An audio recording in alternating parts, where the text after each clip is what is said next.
ये चूँकि बीज मंत्र इसमें छिपे हुए हैं और असाधारण मंत्र है, तो उच्चारण में गलती नहीं हो। तो उसके लिए जैसे अक्सर लोग गलती करते हैं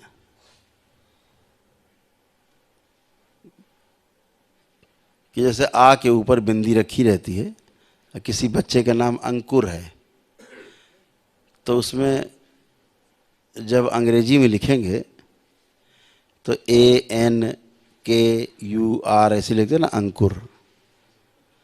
लेकिन जब बीज मंत्र में जाते हैं तो वहाँ पर AN ना होकर के अगर अंकुर लिखा है तो माँ का उच्चारण आता है, अंकुर बोला जाएगा। है ना, जैसे ओम, माँ है ना, एम, तो ए है, ए उस पर अंक की बिंदी रखी तो एन नहीं है, एंग नहीं है, एम, एम ऐसे आधा माँ है, हलंत, एम, एम ऐसे, है ना।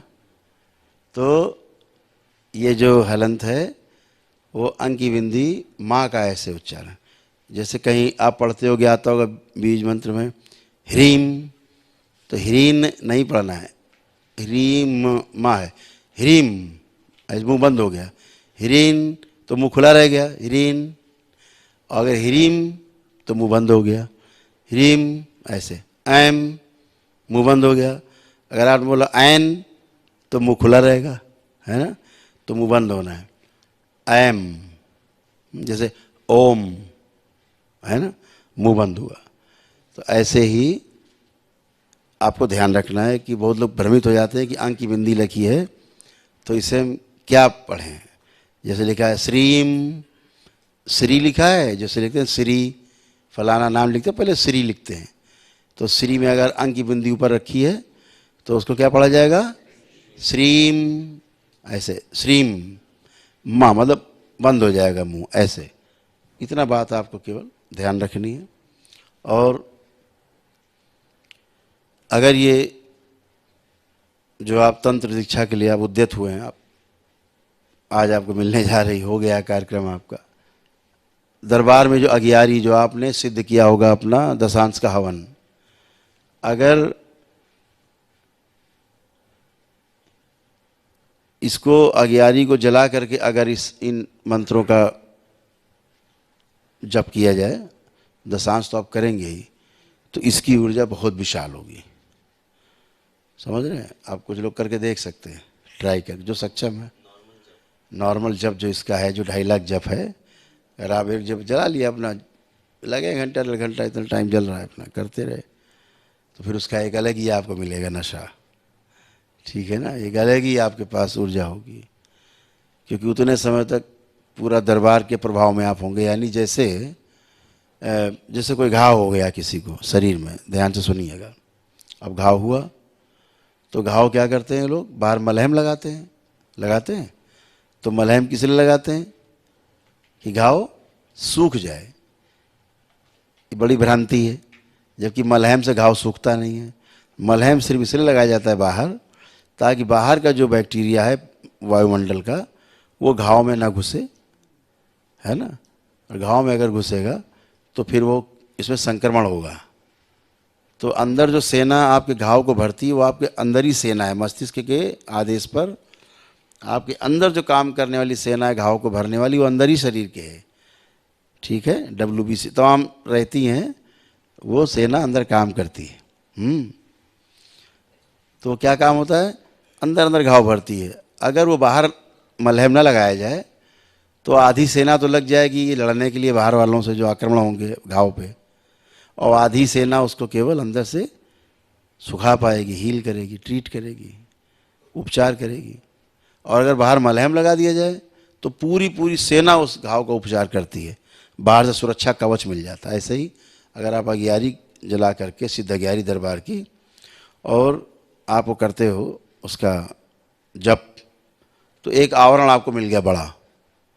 तो बाहरी कोई, क्योंकि जब भी कोई आप अच्छा काम करने जाओ, आप कोई उठाइए पीछे ग्रंथ, अपने धार्मिक ग्रंथ, तो जितने लोग अच्छा काम करने गए उनके पीछे जरूर लोग पढ़े, ये भैया करने ना पाए, चाहे कुछ भी हो जाए, है ना। इतिहास पुराण सब गवाह हैं। तो एक आपको आवरण मिलता है, उस आवरण के अंदर अगर आप करते हो तो फिर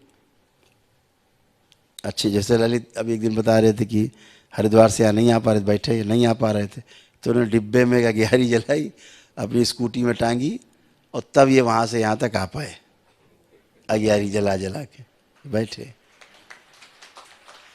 नहीं, ये हरिद्वार से यही नहीं आ पा रहे थे, बात भी, तो ऐसे करके आ पाए। तो उसका एक अलग प्रभाव, दरबार उस समय चारों ओर आपके उसकी शक्तियाँ रहती हैं, तो वो कर पाएँ जो लोग। सबके लिए अनिवार्य नहीं है, ये अनिवार्य नहीं है। हमने एक बात केवल बताई है आपकी, जो लोग कर सकते हैं अगर, तो ऐसे भी कर सकते हैं, ठीक है। जिनके अपने स्वयं के व्यापार हैं, संस्थान हैं, जो लोग अपना रोज कर सकते हैं, रोज भी कर सकते हैं, शनिवार शनिवार कर सकते हैं, कभी तीज त्यौहार पे कर सकते हैं, अमावस्या पूर्णिमा में कर सकते हैं, जला सकते हैं उसको, वो एक सिद्ध अगियारी है। अगर कोई निगेटिविटी आपके यहाँ इकट्ठी होती है, अगियारी एक जलाई आपने, सब साफ मैदान, जैसे आप हवन करते हो इतना बड़ा, वो छोटा सा लेकिन पूरा घर में लगेगा हवन हुआ है, ऐसे आपको रहेगा, तो वो कर सकते हैं आप। तो अभी आप लोग ये भी ध्यान रखना है कि समय अगर एक बनाएंगे निश्चित कि उस समय जाप करना है, तो उसका एक अलग लाभ होता है, ठीक है। पहले आपको पता है, छोटी छोटी बातें तो पता ही है आपको, आप मंत्र दीक्षा से होकर के आए गुजर करके, तो सभी लोग, और कहीं रास्ते में हो, सफ़र में हो, नहीं कर पा रहे, अपना मानसिक जाप कर लिया, मन में ही अपना जप कर लिया, 11 बार कर लिया, 21 बार कर लिया, ऐसे ही मन में प्रणाम करके। जब भी कोई आप जप करो, दरबार का सिखाया गया कोई ध्यान करो, तो सबसे पहले अपने गुरु का, पूर्ण गुरु का, बाबा का और माँ का ध्यान जरूर करो। उनको धन्यवाद दो कि आपने हमें इस लायक बनाया कि आज हम जप करके और स्वयं को जानने का प्रयास कर पा रहे हैं, आपकी कृपा से संभव हुआ है। तो धन्यवाद करते हुए शुरुआत करें, भगवान भोलेनाथ माता का मस्तक प्रणाम करके अपना जप शुरू, और जब समापन करें तो भी ऐसे ही बाबा माता को धन्यवाद करते हुए, भगवान भोलेनाथ माता का मख्या को प्रणाम करते हुए और उसका समापन करें। इसको हमेशा ध्यान रखिए, ये शुरू में आखिरी में जरूर करें, तो बहुत अच्छा रहता है, मन पवित्र रहता है, कृतज्ञता के भाव बने रहते हैं अंदर। जैसे विश्वास का एक भाव होता है, तो कृतज्ञता एक, उसको बोलते हैं ना, ग्रेटिट्यूड है ना अंग्रेजी में, तो वो बना रहता है। कृतज्ञता का भाव गुरु के प्रति हमेशा बना रहना चाहिए, क्योंकि जब कृतज्ञ रहेंगे, जो कृतज्ञ रहते हैं वही मानव हैं, वही मनुष्य हैं। जो अकृतज्ञ हैं, जिनके अंदर कृतज्ञता नहीं है, वो मनुष्य नहीं है, ठीक है ना। जैसे जानवर को भोजन दिया, खा गया, चला गया, कोई कृतज्ञता नहीं, खाया चला गया। मनुष्यता में खाया धन्यवाद करता है ना। कोई खिलाता है तो धन्यवाद करता है, भिखारी भी आपको आशीर्वाद दे के जाता है। हाँ, आसन के लिए, जैसे जिस आसन पे आप बैठ के करते हैं, तो अगर ये ध्यान आपको रहे कि वो आसन कोई दूसरा प्रयोग ना करे। क्यों नहीं करे?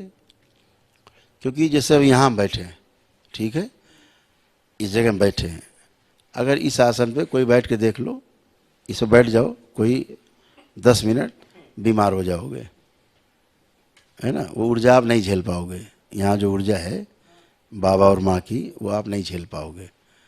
जैसे ज़्यादा ऊर्जा हो जाती है, आदमी गिरने पड़ने लगता है, ऐसे ही हो जाए पागल जैसा, ठीक है ना।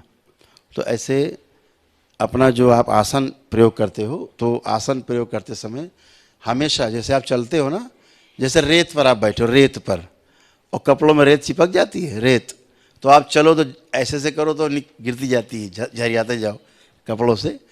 ऐसे ही जहाँ भी आप अभी आप उठोगे ना यहाँ से, तो आपके शरीर के तमाम जो कण हैं, है ना, जो क्षरण हो चुका है शरीर से, वो यहाँ पड़े रह जाएंगे, और कुछ आप झड़ते हुए बालू की तरह जहाँ तक आप जाओगे जाएंगे, क्योंकि क्षरण होता ही रहता है।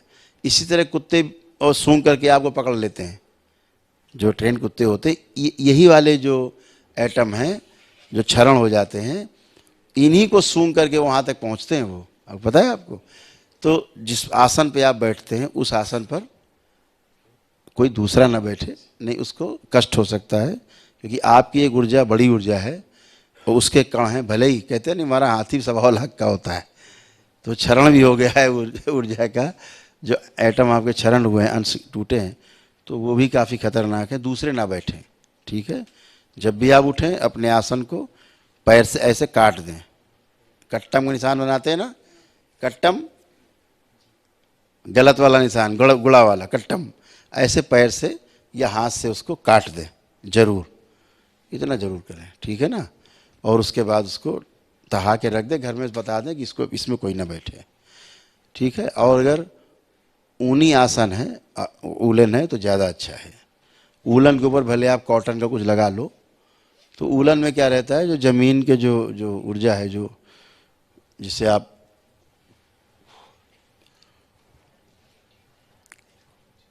कहते हैं अर्थिंग आ रही है, जो अर्थिंग आती है ना, एक अर्थिंग करंट, तो ऊन जब रहता है तो उसमें नीचे की आप करंट से हटे रहते हो। आप देखते हो पहले तपस्वी और योगी खड़ाओं का इस्तेमाल करते थे, लकड़ी, लकड़ी का इस्तेमाल करते थे, तो वो उस ऊर्जा के समीप नहीं हो पाते थे, अलग बने रहते थे, पृथ्वी की ऊर्जा से बचे रहते थे, बीच में लकड़ी रहती थी, तो करंट जो अर्थिंग है नहीं उन पर असर करता था। जैसे हम खड़ाऊ नहीं पहनते, तो हम जहाँ रहते हैं हमने सब लकड़ी लगवा दी है, पूरे में हो गई खड़ाऊ, तो हमने लकड़ी लगवा दी सब में लकड़ी लगी हुई, ज़मीन में भी लकड़ी लगी हुई है, तो अपना वो बाहर है करंट से, है ना। तो वो शौक में नहीं लगवाई है, मतलब वो इसलिए लगवाई कि खड़ाऊ का ही काम करती है, आप उस ऊर्जा से बचे रहते हो जो, ठीक है।